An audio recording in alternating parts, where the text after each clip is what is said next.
Vamos lá, continuando nossa aula. Lição 4, vamos para a parte 4 agora, o método de recitação. Ok, deixa eu baixar um pouco aqui o volume. Ok, vamos lá. Recitação, parte 4 aí, livro de pedagogia cristã. O que é a recitação? Eu vou fazer um paralelo aqui nesse método de recitação com outro método que a gente chama de estudo dirigido, que se encaixa bem com esse método. Então, a recitação é uma técnica que o professor fala, ele fala bastante tempo da aula, ok? Só que ele, com frequência, ele faz perguntas para os alunos, ou então pede para que eles leiam em voz alta a matéria. Isso seria um método de recitação, mais propriamente dito. Agora, o método de estudo dirigido, também conhecido como trabalho independente, ele consiste em você dar tarefas para o aluno, só que você vai orientar essas tarefas e dirigi-las, ok? Para que o aluno resolva de forma criadora, ok? Então dá para a gente usar, enriquecer o método de recitação com o método de estudo dirigido. Porque simplesmente você falar na aula e de vez em quando pedir para o aluno ler a matéria em voz alta ou fazer algumas perguntas, não vai enriquecer muita coisa a aula, ok? Mas já com o método de estudo dirigido, a aula fica mais rica. Então vamos lá. Já começando, vamos conceituando 3 tipos de tarefas, segundo ainda o professor Libani, ok? Primeiro, nós temos a tarefa preparatória, as tarefas de assimilação e as tarefas pessoais, de elaboração pessoal. Então o que é? Vamos falar primeiro da tarefa preparatória. Tarefa preparatória, o que o aluno faz? Ele escreve o que ele pensa sobre o assunto, ok?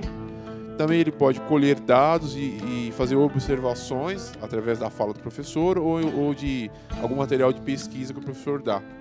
Mas tudo isso antes do professor explicar a matéria. E depois disso ele normalmente responde um breve questionário, ok? O que o professor faz? Ele proporciona habilidades que facilitem a assimilação, ou seja, ele vai dar materiais ou explicar de forma que o aluno consiga entender, ok?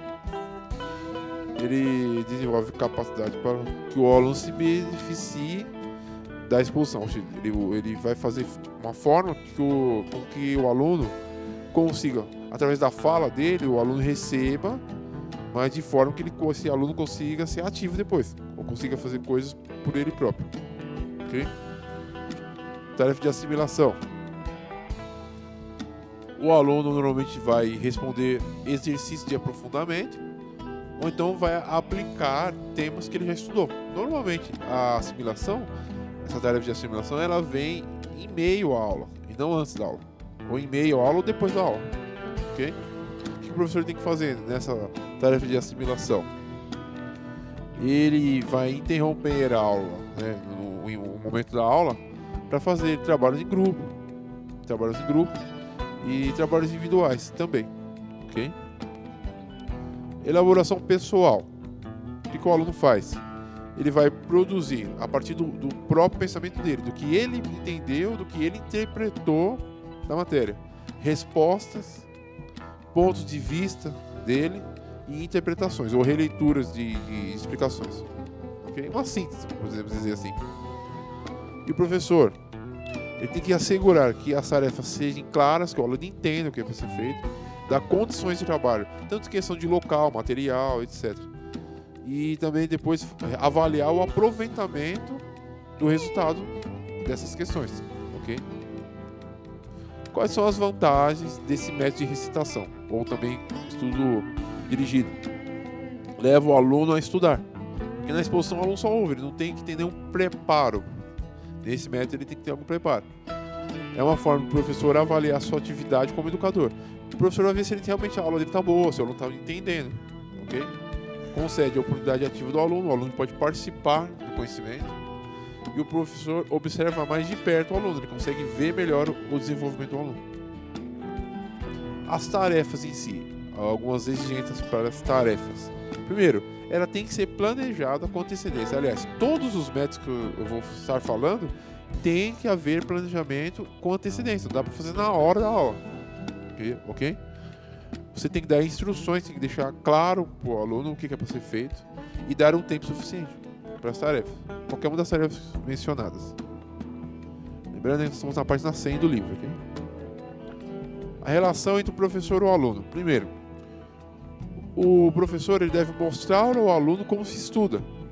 Aproveitando esse tópico, eu vou dar algumas dicas. Primeira dica, uma sugestão de leitura desse livro, que é muito interessante, Aprendendo a Inteligência, do professor Piazzi de Pirluc, que é conhecido como professor Pir, que é Aprendendo a Inteligência. Ele ensina como que o aluno deve fazer para aprender melhor. Nesse livro, o professor ele dá algumas dicas que eu vou estar falando mais para frente. Mas vamos lá, a primeira dica que eu dou é que você ensine o seu aluno a trabalhar com a leitura sublinhada. O que é uma leitura sublinhada? Eu vou pegar um texto aqui que eu peguei do livro Ensinando com Êxito na Escola Dominical, o autor Meyer Pearman, editor CPAD. Vou pegar a página 18 e 19, que é um capítulo que ele fala justamente o que eu estou falando. Ensine como o aluno estudar. Então eu vou resumir esse texto.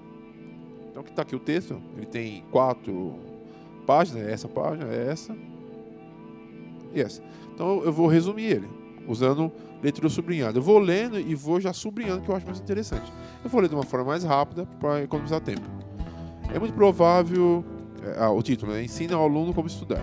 É muito provável que ele não saiba como estudar e pesquisar. Uma das lições mais úteis para o aluno é saber como estudar por si mesmo. Aqui não tem nada importante, ele só está introduzindo. Não basta dizer-lhes como estudar e deixá-los, adverte o autor Sutter em seu livro Creative Teaching, que é ensino criativo. Demonstre o processo. Aqui tem uma coisa importante, eu vou grafar. Tudo até agora que ele está falando aqui, ó, é para dizer que você tem que demonstrar o processo de ensino. Isso aqui é importante. Então vamos lá, continuando. No princípio do ano escolar, valeria a pena tomar pelo menos a metade do tempo das aulas para exercício demonstrativo. Ele está falando tudo a mesma coisa ainda. Reúna os alunos ao seu redor e... Aí ele fala, vou fazer de conta que sou um de vocês. Ele está dizendo que você fala isso para o aluno. Então aqui ele está demonstrando coisas ainda de como demonstrar o processo. Sem medir nada. Beleza, passa para frente. Use cada livro, caderno, papel ou apostila exatamente como o aluno faria. Então isso aqui é importante. Faça exatamente como o aluno faria. Então eu achei importante e grafei essa parte. Quando chegar o momento de ler as passagens assinaladas, leia-as em voz alta. Temos aqui a diferença entre o que você faz como demonstração, um pouco por essa parte, não é nada importante. Onde se pede que se escreva, faça o exercício escrito. Em outras palavras, faça uma demonstração completa. Então ainda está falando daquela parte ainda. Mas eu achei interessante essa parte, ó. Explique enquanto a faz. Então, faça exatamente como o aluno faria e explique enquanto você faz. Então eu vou pular essa parte. Um destacado escritor e professor da escola dominical com ampla experiência, Amos Wells, referindo-se ao seu trabalho didático, disse que se pudesse começar tudo de novo, faria o seguinte. Então aqui eu vou grafar que eu achei interessante. Pensaria menos no que estava dando aos alunos e mais no que eles estavam recebendo. Aí depois daqui eu não vou ler mais, porque não tem mais nada importante ali. Então resumindo, agora eu vou resumir. O que eu faço? Vou pegar todas as partes que eu grafei e vou fazer um resumo. Esse resumo não precisa ser necessariamente o que está escrito.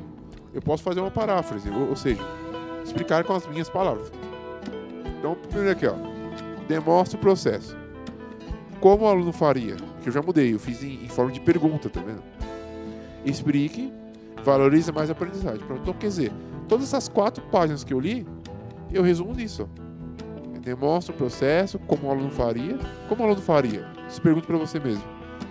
Explique e valorize mais a aprendizagem. Pronto, resumi. Então isso é uma leitura sublinhada. Dica 2. Sempre é bom que você peça para o aluno ler antes de dormir o que você explicou para ele. Aí no livro do professor Peer, só que não é o Aprendendo Inteligência, é o Ensinando Inteligência, é outro livro dele. Ele diz um processo importante da aprendizagem. Nós temos 2 tipos de memórias. Temos a memória longa, é igual um computador, memória longa e memória curta. O que é a memória curta? Eu estou digitando algo no computador, no Word, por exemplo. Vou até demonstrar aqui, é interessante isso. Vou abrir um Word aqui, vamos supor que eu estou escrevendo qualquer coisa aqui no Word. Pra vocês entenderem como é que funciona a memória curta. Meu Word abriu aqui, vou abrir ele. Então a nossa memória curta é igual ao Word. Eu estou escrevendo aqui. Eu estou lecionando neste momento. Ok. Eu escrevi aqui. Eu estou lecionando, ok. Por que isso fica salvo? Porque eu tenho uma memória curta. Quer dizer, ele consegue guardar essas palavras até que eu termine o texto. É o que acontece no seu dia a dia. Então eu li um livro, tal, fiz uma coisa, então a minha memória curta fica ali. Chega ao final do dia, sua memória está cheia. Aí sim vem a memória longa. O que acontece? Eu vou fechar aqui o texto, ele vai perguntar para mim, ó, você quer salvar? Se isso não for importante para mim, que no caso que esse texto não é importante, eu falo que não. Aí acabou, esquece a informação. Se for, ele vai para onde? Vai para memória longa, no caso que eu não vou salvar. É o que acontece com a nossa memória. Todas as informações do dia, o cérebro ele vai guardar na memória longa 2 ou 3 informações. Ok? Então, resumindo, se você estudou essa lição agora e ela não foi atrativa, não teve nada para mexer com suas emoções, ok? Se você não leu ela antes de dormir, a partir do momento que você teve contato com ela, ou se você não repete ela, ela vai embora essa informação. Só ficam guardadas na sua mente as coisas mais importantes. Então por que ler antes de dormir? Porque quando você está quase dormindo, é como você lembrasse o cérebro. Opa, isso aqui é importante, não esquece de guardar. Porque quando você dorme, vem o lixeiro do cérebro e leva tudo embora as informações e deixa só as importantes. Ok? Estou explicando uma forma bem simples para vocês entenderem. E a última dica, use os mapas mentais. Eu sugiro esse programinha FreeMind. Eu vou abrir ele e vou mostrar como é que ele funciona. É muito interessante esse programa. Já está aberto aqui, né? Eu instalei, é gratuita a instalação. Então eu vou colocar aqui para vocês. Resumo